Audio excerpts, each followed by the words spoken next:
Good day, and thank you for standing by. Welcome to the Upbound Group Q1 earnings conference call. At this time, all participants are in a listen-only mode. After the speaker's presentation, there will be a question-and-answer session. To ask a question during the session, you'll need to press star 11 on your telephone. You'll then hear an automated message advising that your hand is raised. To withdraw your question, press star 11 again. Please be advised that today's conference is being recorded. I would now like to hand it over to the conference to your speaker today, Brendan Metrano, Vice President of Investor Relations. Please go ahead. Good morning, and thank you all for joining us to discuss the company's performance for the first quarter of 2023. We issued our earnings release before the market opened today, and the release and all related materials, including a link to the live webcast, are available on our website at investor.upbound.com. On the call today from Upbound Group, we have Mitch Fadel, our CEO, and Fahmi Karam, our CFO. As a reminder, some of the statements provided on this call are forward-looking and are subject to factors that could cause actual results to differ materially from our expectations. These factors are described in our earnings release, as well as in the company's SEC filings. Upbound Group undertakes no obligation to publicly update or revise any forward-looking statements, except as required by law. This call will also include references to non-GAAP financial measures, and our discussion of comparable year-over-year performance will generally refer to those non-GAAP results. Please refer to our first quarter earnings release, which can be found on our website, for a description of the non-GAAP financial measures and the reconciliations to the most comparable GAAP financial measures. With that, I will turn the call over to Mitch. Thank you, Brendan. Good morning, everyone, and thank you for joining the call today. Our first quarter was a promising start to the year with revenue of just over $1 billion, adjusted EBITDA of $112 million, and adjusted EPS of 83 cents. Top-line trends were generally in line with our expectations. Gross margins improved due to fewer early payouts in the quarter, and coupled with lower expenses, we drove a 13% year-over-year growth in adjusted earnings per share. Considering our performance so far this year, the health of our portfolio following a year of tighter underwriting standards, and our assessment of the still uncertain external environment, we've raised our full year 2023 adjusted EPS guidance range to $2.70 to $3.20, compared to our initial guidance of $2.50 to $3. Reflecting on our performance through April and the risks and the opportunities we see for the year, we think the company is well positioned to achieve our goals. First, as discussed on previous calls, we've made substantial adjustments to our underwriting and risk management over the past year. Today, our approach is more agile, targeted, and data-centric, which has enabled us to improve loss rates and yields while better managing the impact on volumes. The positive effects of these initiatives were demonstrated in the first quarter with a consolidated loss rate of 7.1%, improving 150 basis points year-over-year, and 40 basis points sequentially. In our updated guidance, we've assumed the macro environment remains consistent with today's environment. If it were to worsen, that could result in some headwinds or tailwinds for us, depending on factors like higher inflation, which could increase losses, or trade down, which could increase volume and improve credit quality of the portfolio. Second, our lease portfolios finished the first quarter higher than expected. The Rent-A-Center portfolio was down 3.2% year-over-year, which was an improvement from a 4.7% year-over-year decline for the fourth quarter of 2022. Acima's portfolio was also above our internal forecast. The primary factor that drove higher portfolio balances was a smaller percentage of customers electing early payout options in the first quarter. Although this led to lower merchandise sales revenue, it was more than offset by better margins. With more customers staying on rent longer, even when accounting for the impact of potential future delinquencies, we think the larger portfolio balances should be a net positive, especially for Acima. Third, we're seeing some positive indications that consumers with stronger credit profiles than typical LTO customers are increasingly turning to our lease-to-own solutions. This potential trend has been developing over the past few months and has become more pronounced recently. Third-party risk scores for applicants have increased both on average and within our top-rated customer bands. Moreover, we are seeing improved aggregate risk profiles for our portfolios with a combination of tightening measures as well as improved risk scores at the top of the funnel, resulting in a mix shift toward less risky customer cohorts. Interestingly, these developments are occurring at the same time broad consumer credit metrics are declining from the highs experienced during the stimulus era. Based on public comments from companies in the near prime and below prime market, we expect further tightening of consumer credit over the course of the year, which could result in even more customers turning to LTO solutions. Again, even though this is a possibility, we are not counting on trade down accelerating in our updated guidance. This countercyclical benefit could help stabilize or even enhance our top-line trends over the course of the year, especially if the economy enters a more typical recession and our core consumer maintains their recent performance. I think it's important to note that our core subprime consumers already experienced their own recession in 2022, simultaneously dealing with the effects of stimulus winding down and high rates of inflation. As a result, we believe many of them have already adjusted budgets to challenging economic conditions. On that note, macro uncertainty, notably inflation, that's the biggest factor that tempers our optimism for the year. Less affluent households continue to experience pressure on discretionary income with prices for essential items still high and cash balances trending lower. This pressure may partially explain the muted tax season we experienced, and it could be an indication that payment behavior may weaken in the future. If inflation increases from here, that could lead to higher delinquencies and losses, reduced demand, or both. Also, demand for large ticket consumer durable goods remains soft, which has affected Acima's merchant partners. It's still unclear how long the pull forward from the 2020 to 2021 stimulus will impact demand in key categories like furniture and appliances. Now, with all that being said, it's important to keep in mind that our business has outperformed in previous economic downturns. So moving to some segment highlights, Rent-A-Center's demand continued to hold up relatively well, with year-over-year portfolio trends improving sequentially from the fourth quarter of 2022. Although lower payouts from a somewhat muted tax season pressured new deliveries due to fewer releasing opportunities, overall, the portfolio outperformed our expectations. Growth initiatives continue to show good momentum with strong web traffic leading to high teens growth in web agreements. We've continued to improve the customer experience, which has helped us maintain conversion rates despite tighter underwriting. E-commerce accounted for approximately 25% of first quarter revenues at Rent-A-Center in the Rent-A-Center segment, up from 23% in the first quarter of last year. Same-store sales were down 6.6% year over year in the first quarter, which improved from an 8.1% decline in the fourth quarter of last year, even with less payout revenue than last year. The team continued to execute well on in-store operations, managing product inventory, logistics, and, of course, customer accounts. Underwriting has remained a key focus and continues to drive improved risk metrics, with past due rates and loss rates down sequentially in the quarter. Skip-stolen loss rate improved 100 basis points from the fourth quarter of last year to 4.8%, which we believe puts us on track to reach the mid to low 4% range by the end of the year.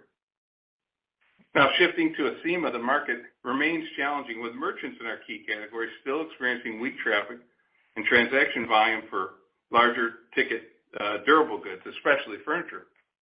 However, based on our analysis and talking with our key merchant partners, we believe we're at least holding share, if not potentially gaining share.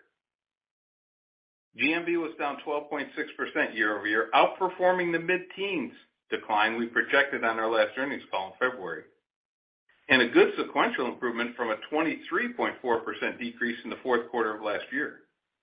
The digital marketplace is contributing meaningfully to GMV, and we continue to add new merchants.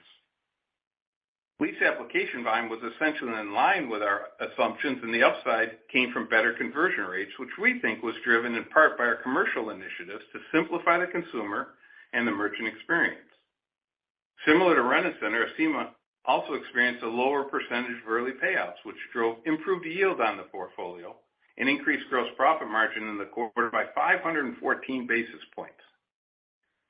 I'm also really pleased with the progress the enterprise sales team has made, and we're currently in discussions with several large potential retail partners. Importantly, there's been a notable increase in our pipeline over the past few quarters. As we've talked about before, large enterprise accounts have long sales cycles, but we believe we're making solid progress. Now, moving to the outlook for 2023, we remain focused on driving profitable growth and controlling costs to support margins and cash flow. Additionally, we're also making progress on opportunities to offer our customer additional financial solutions. We'll have more to say on these and other strategic initiatives at our upcoming investor event on May 24th in New York City. I sure hope you'll be able to join us on the 24th. Top priorities for the year have not changed. For the Rent-A-Center business, it is to grow and retain the customer base. We'll do this by expanding access to products and brands through our extended aisle offerings and by improving customer experience and engagement along numerous fronts. We plan to continue to invest in technology to enhance the digital and omni-channel journey for customers. And on top of these priorities, reducing loss rates back towards 4%, of course, remains a key focus. Top priorities for Acima include optimizing performance with existing merchants, growing the merchant base, including small to medium-sized business and enterprise accounts, continuing to optimize underwriting, and continuing to enhance our technology capabilities. This includes recovery and account management improvements by leveraging the expertise and footprint of our Rent-A-Center business. We'll also continue to assess ramping up our direct-to-consumer solutions as market conditions become more supportive.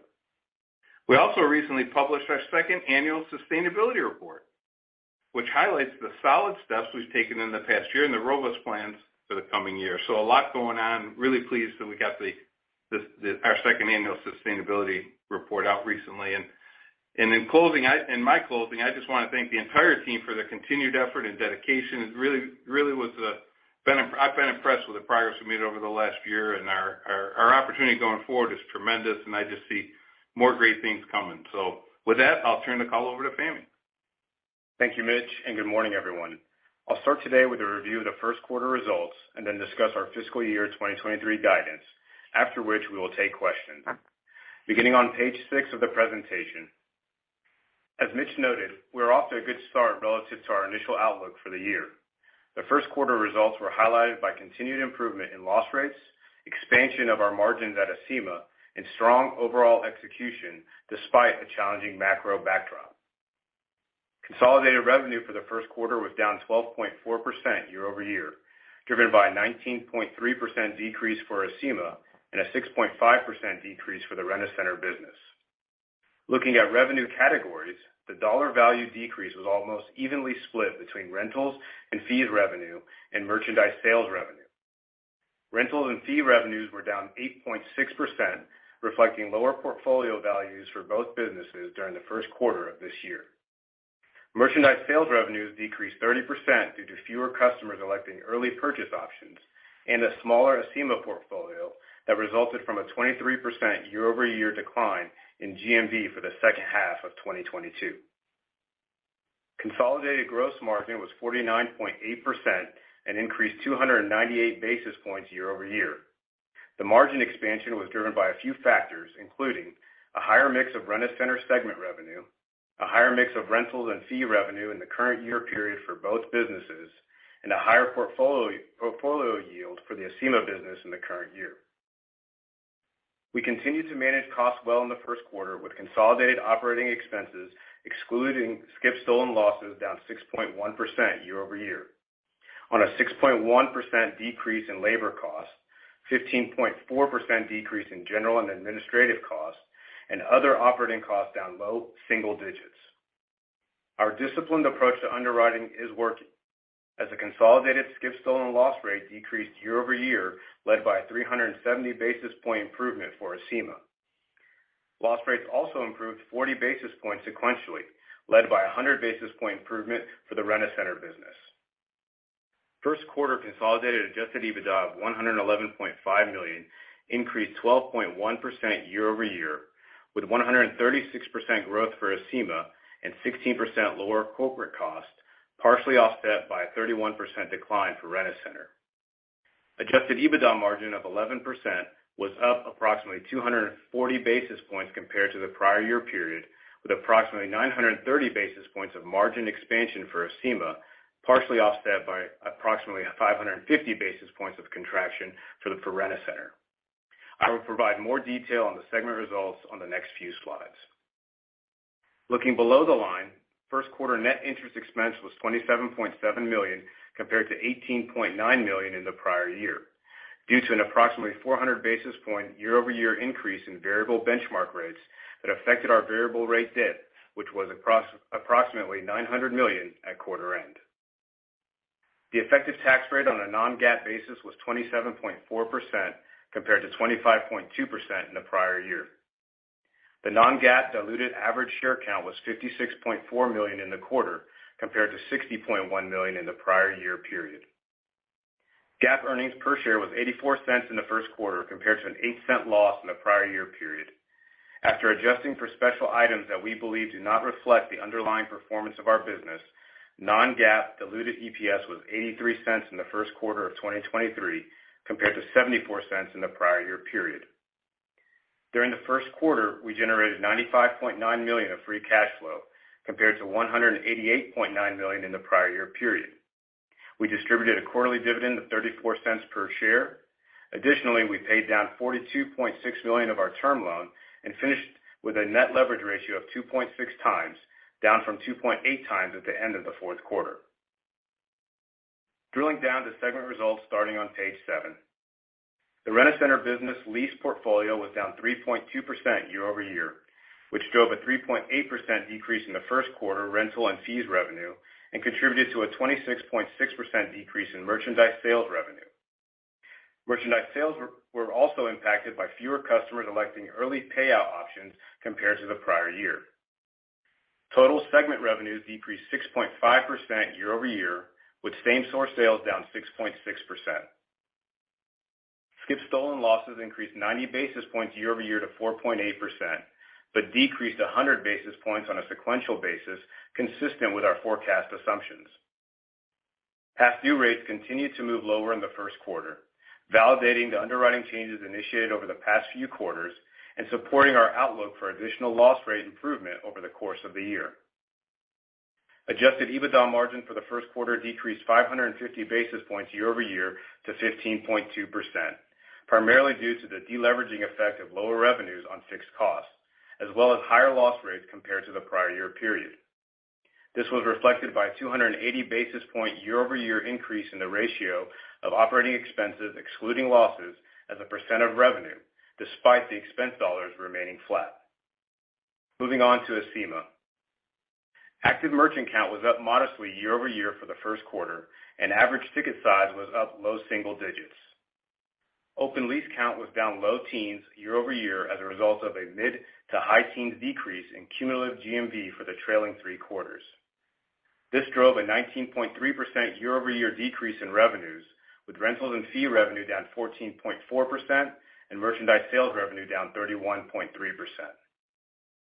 As Mitch noted earlier, there was a meaningful shift away from customers using early buyout option in the first quarter this year, which drove 514 basis points of gross margin expansion for Acima compared to the prior year period. As a reminder, the yield on early buyout transactions is relatively modest due to higher cost of goods in the Acima segment. Consequently, this does not require a large change in customer behavior to impact profitability. Importantly to note, it is too early to know if this shift is temporary or sustainable, or how this translates into future performance in this environment. Considering the proximity to tax season and the fact that tax refunds were reported to be down by an average of approximately 10% this year, some customers may have lacked the funds to exercise early options this tax season, which kept our portfolio values above our expectations. If this trend continues and consumers remain on rent longer, then this could support continued upside to our margins. However, if this trend is either temporary or a sign of future higher charge-offs, then that could put pressure on margins and losses and lead to further underwriting actions. Skip-stolen losses decreased 370 basis points year-over-year to 8.9%. Underwriting changes made in the first half of last year and our continuous monitoring of higher risk segments has continued to benefit losses since the highs seen earlier in 2022. Looking at just the virtual channel, which is the majority of the Acima segment, loss rates were 7.7% and within the 6 to 8% range that we had originally expected for the business. Adjusted EBITDA of $68.6 million was up 136% year-over-year. With lower losses, higher portfolio yield, and lower operating costs, more than offsetting lower revenue. Adjusted EBITDA margin of 14.2% increased 932 basis points year over year. The results of our franchise segment were relatively unchanged compared to the prior year, and our Mexico segment adjusted EBITDA was down approximately $1 million due to higher loss rates. Corporate costs were 16% lower compared to the prior year, reflecting lower general and administrative costs. Shifting to the 2023 financial outlook. Note that references to growth or decreases generally refer to year-over-year changes unless otherwise stated. Most of my commentary will be focused on non-GAAP results. Our revised forecast incorporates a strong start to the year and our cautious approach in this uncertain environment. For the full year, we expect to generate revenue of $3.8 to $4 billion, unchanged from our previous guidance. Adjusted EBITDA is now expected to be $395 million to $435 million, excluding stock-based compensation of approximately $23 million. We are projecting similar to slightly lower margins compared to the prior year and to the first quarter, as we expect gross margins to compress from highs seen this quarter.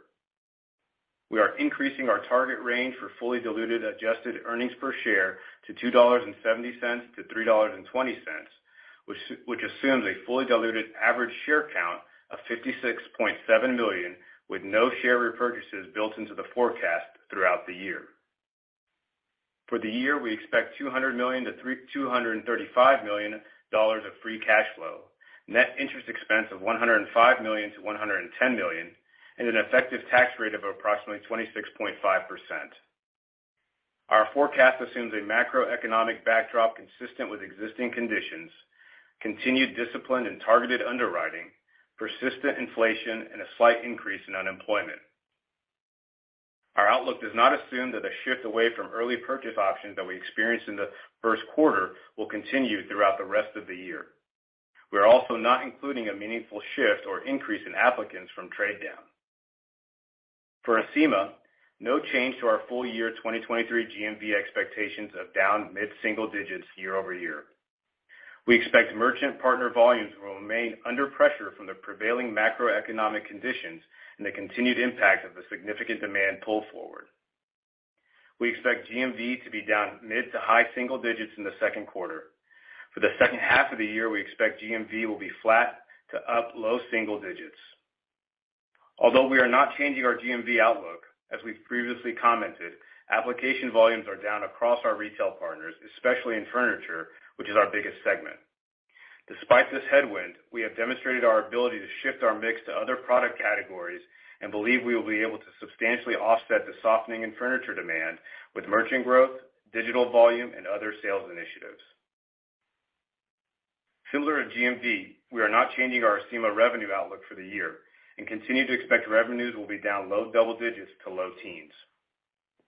Based on the first quarter gross margin expansion, we are increasing our full year Acima adjusted EBITDA margin to be in the low double digits to low teens range and be towards the bottom end of the range in the second half of the year. We expect loss rates for the full year in the 8.5% to 9.5% range. The biggest variable we see is whether the shift from early payouts was a one-time event related to lower tax refunds or a sustainable change in consumer behavior, and whether this dynamic in the first quarter will have an impact on delinquencies and losses going forward. Based on the unit economics of a lease transaction, this shift has a disproportionate impact on margin and profits. For the Rent-A-Center segment, no major changes to our outlook, except we do expect slightly better losses, especially in the second quarter as our underwriting changes continue to work through the portfolio. We now expect losses to be in the 4.5% area for the full year versus ending the year at 4.5%. To reiterate our previous guidance, we expect 2023 revenues and same-store sales to be down in the low to mid-single digit range and adjusted EBITDA margin to be in the mid-teens throughout the year. We expect the Mexico and franchising businesses will generate similar results to 2022. Corporate costs are still expected to increase mid-single digits. For the second quarter, we expect some of the momentum from the first quarter to carry over and for the total consolidated revenue to be down in the high single to low double digits year over year, with adjusted EBITDA margin in the 10 to 11% range. Interest expense and share count should be similar to the first quarter of 2023, and the tax rate should be approximately 26%. Regarding capital allocation, the top priorities continue to be reinvestment in the business, dividend payments, and debt reduction. We are committed to paying down debt as demonstrated in the first quarter as we reduced gross debt by over $40 million and reduced leverage to 2.6 times. Over the long term, we continue to target a 1.5 times debt to EBITDA ratio, but we will also appropriately weigh near-term opportunities to allocate capital that generate favorable risk-adjusted returns and create shareholder value, especially if consumer payment behavior remains strong, benefiting our margins and increasing our free cash flow. In summary, we are encouraged by the progress the company has made over the past year, successfully executing a range of initiatives that have contributed to a solid start. There are several tailwinds that position us to continue to outperform our initial outlook, including disciplined underwriting standards based on our data analytics and a resilient portfolio. At the same time, we understand that there is still a high level of external uncertainties today, and demand may continue to be under pressure for durable goods. So as we look out over the rest of the year, we are cautiously optimistic, which is why we raised our full year 2023 adjusted EBITDA and adjusted EPS guidance. Longer term, we believe we have a compelling opportunity to create value for shareholders with a resilient cash flow generating business that also has significant opportunities for long-term growth. Thank you for your time this morning. We will now turn the call over for your questions. Thank you. At this time, we will conduct the question and answer session. As a reminder, to ask a question, you need to press star 11 on your telephone and wait for your name to be announced. To withdraw your question, press star 11 again. Please stand by while we compile the Q&A roster. Our first question comes from the line of Bobby Griffin from Raymond James. Go ahead, Bobby. Good morning, everybody. Thanks for taking my questions and congrats on delivering some upside this quarter. I guess first, it's more of a high-level question. I was just curious, what does the guidance assume the change in tax refund means? Because on one side, you have people on lease longer, so the portfolio can be larger, and that could generate better earnings. But on the other side, this could mean that these consumers now are facing more additional hardship because they didn't get the same level of refunds they typically depend on. So just curious kind of how you guys are tracking that and what you've assumed that means within the guidance. Hey, Bobby. Good morning. Thanks for the question. So I think you nailed it as far as kind of the balance that we tried to strike between kind of the uncertainty that we're seeing from this tax season. So as far as our guidance and the outlook, what we're assuming is that our payment behavior from our consumers kind of reverts back. We don't expect this type of performance or behavior from an early payout standpoint to continue. So we're assuming that our gross margins compress from the first quarter throughout the remainder of the year. We did note that the second quarter will have some of this momentum carry into it. We've seen that in April so far. But throughout the rest of the year, the gross margin should come back down to what we initially thought coming into the year.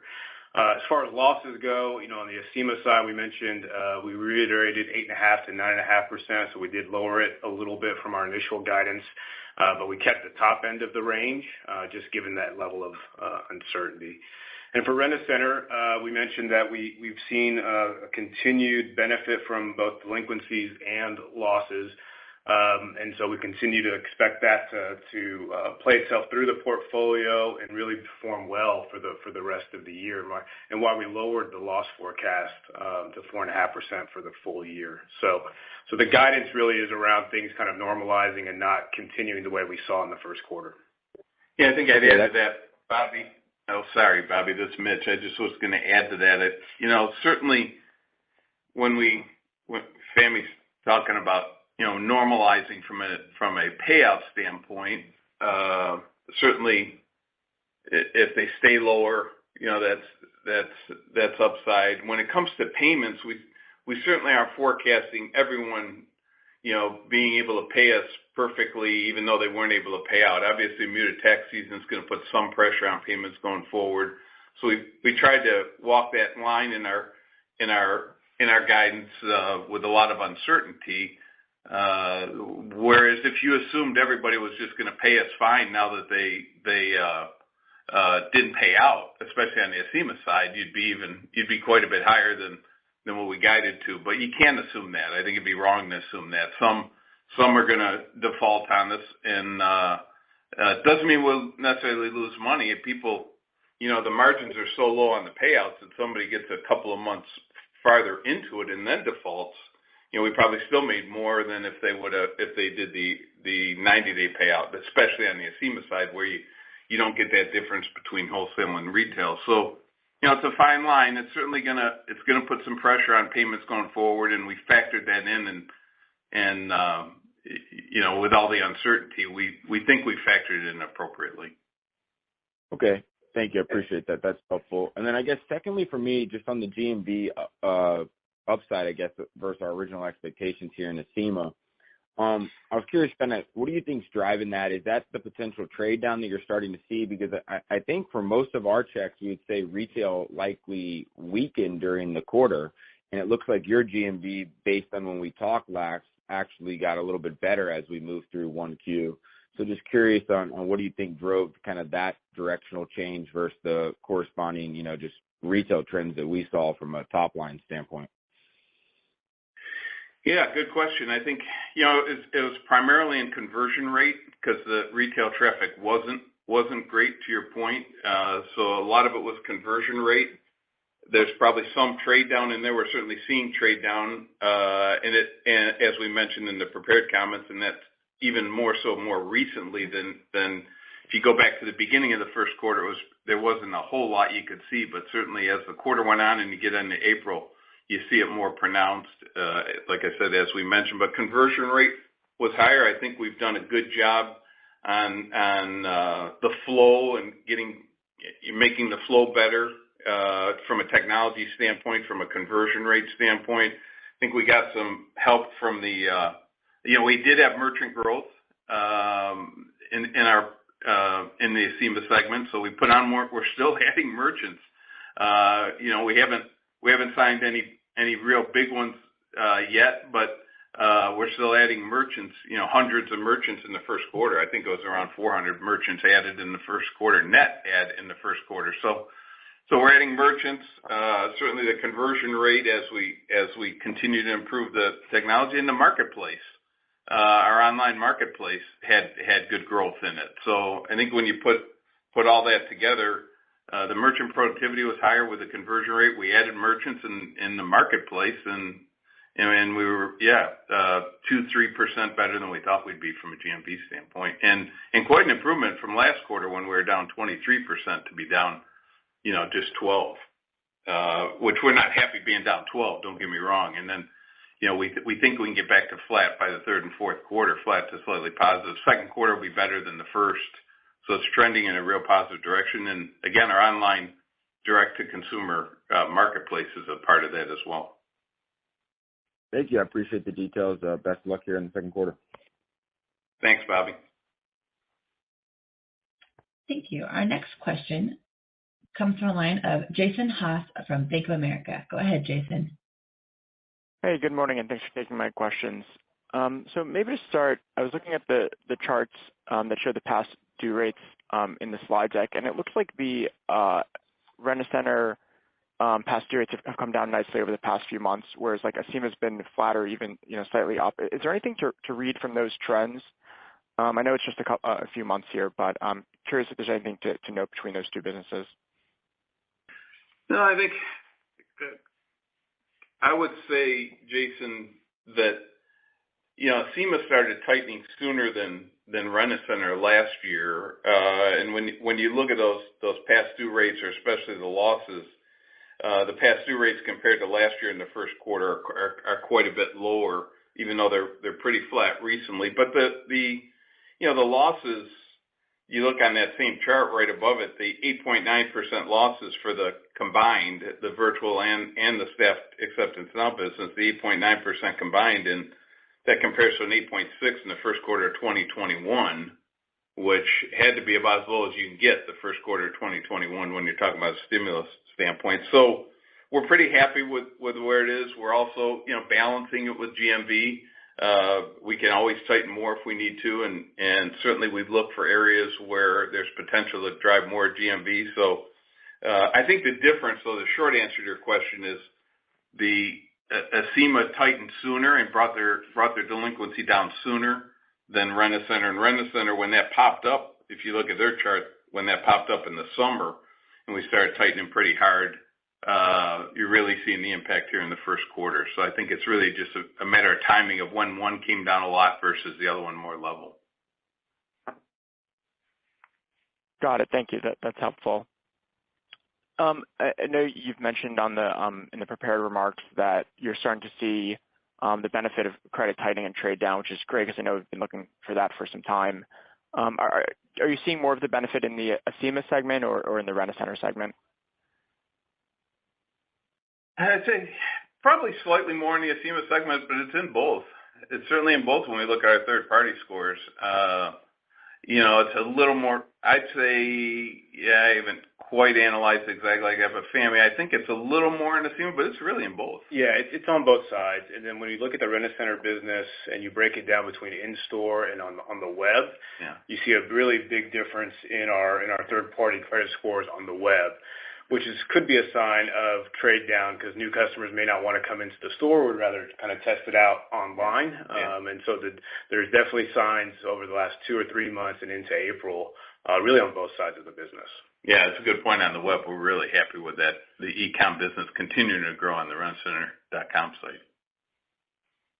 Great, that's helpful. And if I could squeeze one more in, I was curious, you talked about an expectation for acceleration in GMV through the year to get to, I think you said flat or slightly positive. Can you just talk about what the drivers are there? Is that largely a function of you'll be lapping the credit tightening that took place last year? Or is there anything else that gives you confidence that you should see an acceleration through the year on GMV? Yeah, I think that your point, that's the biggest reason is that we comp the tightening, because it wasn't like we only tightened once last year and it was one and done, February 1st or something like that, or when Aaron Allred came back and grabbed a hold of the underwriting in early March or something. It wasn't like a one and done. So yeah, I think later in the year we're fully comping it. We've got merchant growth. We continue to expect merchant growth over the course of the year. But again, the fully comping the tightening is the biggest reason. But when you think about merchant growth, a little better conversion rate based on some of the enhancements we've made to our technological flows, and then the marketplace growing, all add to it, to the number one point that you made. Jason, maybe I'll add to that a little bit. Just going back to what Mitch mentioned earlier around our conversion rates and things like that, I really look at it also as part of us optimizing our underwriting. We've been now tightening for, almost a year or a little over a year, and we continue to find ways to further penetrate our existing merchant network with just better underwriting and trying to find those pockets where we think we can potentially expand, and in pockets where we find some higher risk and we need to contract. So it's also just us optimizing our underwriting practices inside of our existing merchant base as well. And then also the mix, the mix of products and our ability to, shift if furniture is having a rough couple quarters, you shift into auto, you shift into jewelry, and we've demonstrated our ability to do that. And so those things coupled with the comps gives us confidence that by the end of the year, we should start seeing some better year-over-year gains. It's great to hear. Thank you. Thanks, Jason. Thank you. The next question we have comes from the line of Vincent Caintic from Stephens. Vincent, your line is open. Hey, thanks. Good morning. Thanks for taking my questions. First, on the Acima side, wanted to talk a bit more on that merchant engagement. I guess on the existing partner side, when thinking about same-store sales, how are the discussions going with merchants to drive more sales in this environment? And are you getting any more discussions perhaps to do from the merchants to promote more leasing or any other promotional activities? And then on the pipeline for new merchants, how are those discussions? And what are the potential maybe frictions or concerns that merchants are having before signing? Thank you. Yeah, sure, Vincent. Good morning. Yeah, it does seem to be picking up as far as the pipeline for new merchants. The SMB side, we continue to add, like I mentioned, like 400 in the quarter, so net. So that continues on the SMB side, and there is a lot more activity on the bigger accounts too. So I think that's starting to happen as far as the seeing tightening at prime and near prime from prime and near prime lenders. I think people are realizing that. A lot of our current partners, Vincent, talk to us a lot about how if we can drive more traffic to them through our marketing, which we do, because we got millions of customers in our database with that are already approved for dollars. We got millions of customers over the years, even going back before ACEMA, from a Rent-A-Center standpoint. So we've got a lot of customers to market to, and so as retailers, especially in the furniture space where it's been slower, as they ask for help and how we can drive more business, we certainly try to spread our marketing around to those merchants, and I think that's one of the reasons that our channel checks, they were gaining a little bit of share and not going backwards at all, and actually gaining share compared to some of their other options. So it's been especially tough for some of our furniture partners, and again, we're doing all we can to help with the marketing side. But yeah, there is more chatter around that as I think the prime and near prime lenders tighten. Oh, okay, that's great. Thank you, Mitch. And finally, switching over to the funding side, just with some of these broader macro concerns and some of these banks going under and maybe some pulling back on availability of credit. Can you talk about your financing, your discussions with your financing partners, and any needs you might have? Thank you. Yeah, no, we're very happy with where we are from a liquidity position. We have about $560 million of liquidity, about $400 million available under our revolver, and a healthy amount of cash. So from a liquidity standpoint, we're in really good shape. We were able to pay down some debt this quarter and drop our net leverage down from 2.8 times to 2.6 times. So we're doing very well from a liquidity standpoint. Really have no concerns and can really fund up if some of the enterprise accounts, as Mitch mentioned, do pop up. We have plenty of liquidity to service those type of clients. So some of the things from a macro standpoint we view as could be positive for us. If it causes other lenders above us to tighten up, that you can see that accelerate some of the trade downs we've been talking about. Okay, great. That's very helpful. Thanks very much. Thank you. The next question comes from the line of Alex Furman from Craig-Hallum Capital Group. Alex, your line is open.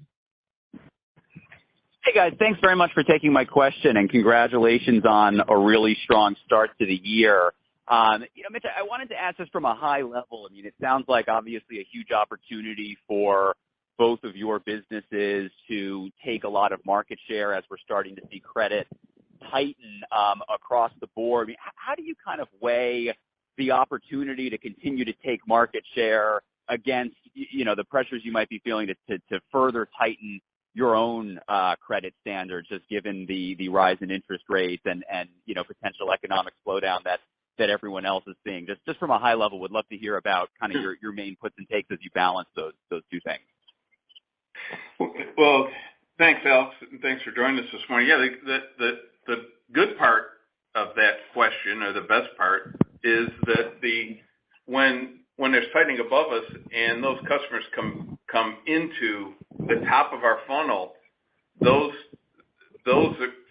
actually help with the underwriting because they're the top of the funnel, right? So it actually would allow us to either carve off a little more on the bottom or take it all, and it just depends how we're performing at the bottom of the funnel.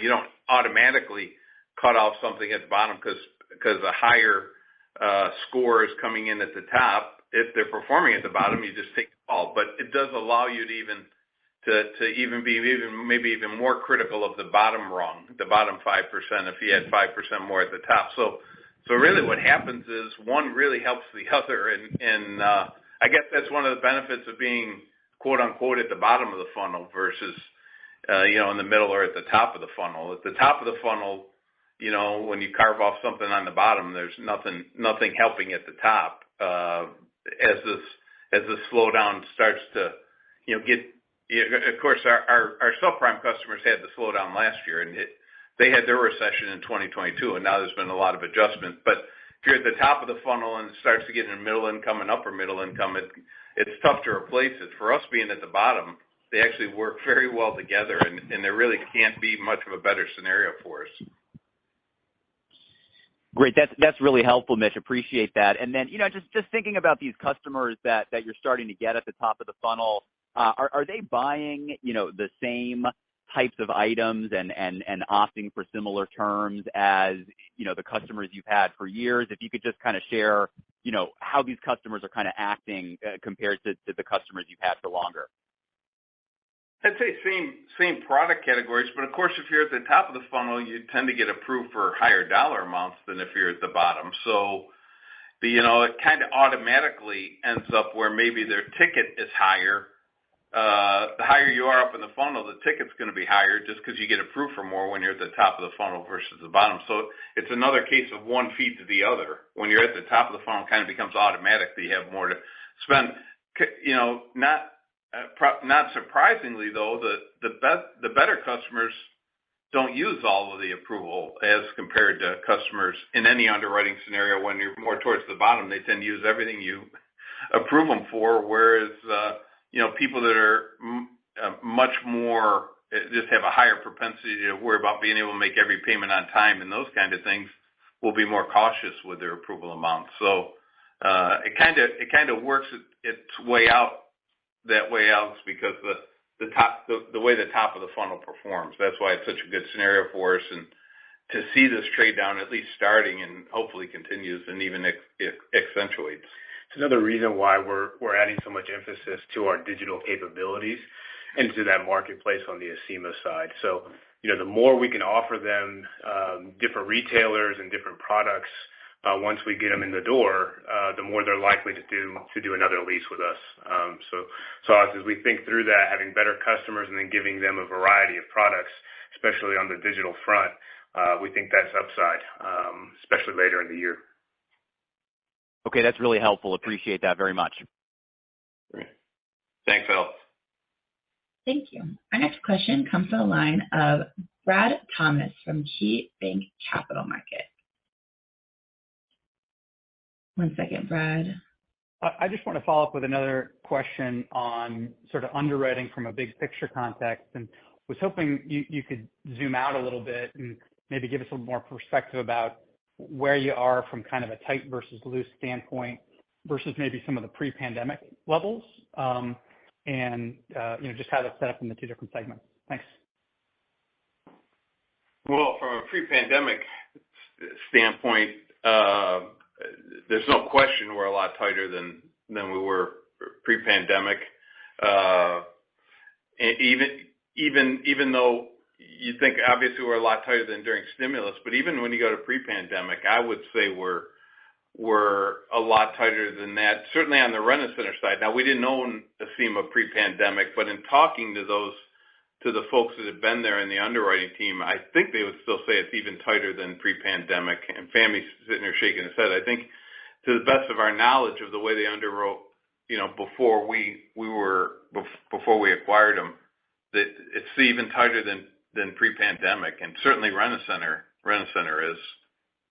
And I'll also say the way we look at it now is a lot different than it was even in the middle of the pandemic, and then definitely pre-pandemic, on how we take more of a data-centric view of our portfolio and the customer. We look at things at the merchant level, the category level, the customer type, whether they're new, returning, whether on the Rent-A-Center side, whether it's, online versus in the store. So it's just overall tighter, but then also the way we look at it is much different. It's actually hard to compare, actually. That's probably what the guys in Salt Lake on the underwriting team say. I don't know how to compare it to 2019 with the different tools we have now and the way we're so targeted and the data-driven aspect of it. You're right, Fam. I mean, even on the Rent-A-Center side, it's really a whole different process of how much better we've gotten at it. So But overall, I think you'd still say, if you had to pick one, you'd say it's tighter than even pre-pandemic, Brad.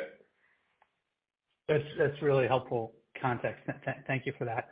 And then a follow up on the Acima side, just as you assess the health of your network, you mentioned your growth in accounts. I guess we're in a landscape where we're seeing retailers have to close stores and go out of business, to Bed Bath & Beyond, the Tuesday Mornings of the world, that of course weren't your partners. But as you look at your retail partner network, how do you feel about the health of them? And can you talk about drivers that you might have to redirect business if you end up, with some stores that have to close? Yeah, I think that's, for us, a big advantage we have is how diversified our portfolio of partners is, and we want to be getting in a whole lot more enterprise accounts, but right now there's no one or two merchants that are even gonna move our needle. So we don't worry about that a lot, Brad, because it's so diversified. Certainly on the furniture side, there's some very small retailers, that, with a couple of stores that maybe, not making it through the pandemic now that the cost of money is so much higher and business has slowed down a little bit, and maybe they didn't stash enough of the money, during the stimulus era and all those kind of things. And so there's certainly a little of that going on, but hardly noticeable to us just based on how diverse we are in our partner base.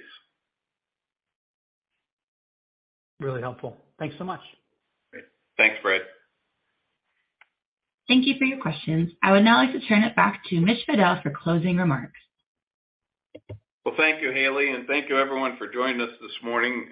We appreciate your time. I congratulate the entire Upbound team on a great start to the year, whether it's Acima, Rent-A-Center, Mexico franchising, you name it. Congratulations to everybody for a great start. We hope to see all of you on the 24th at our Investor Day up in New York, where we'll talk more longer-term strategic initiatives and longer-term, I should say, financial metrics and things like that. So look forward to seeing you on the 24th, and thank you again for this morning.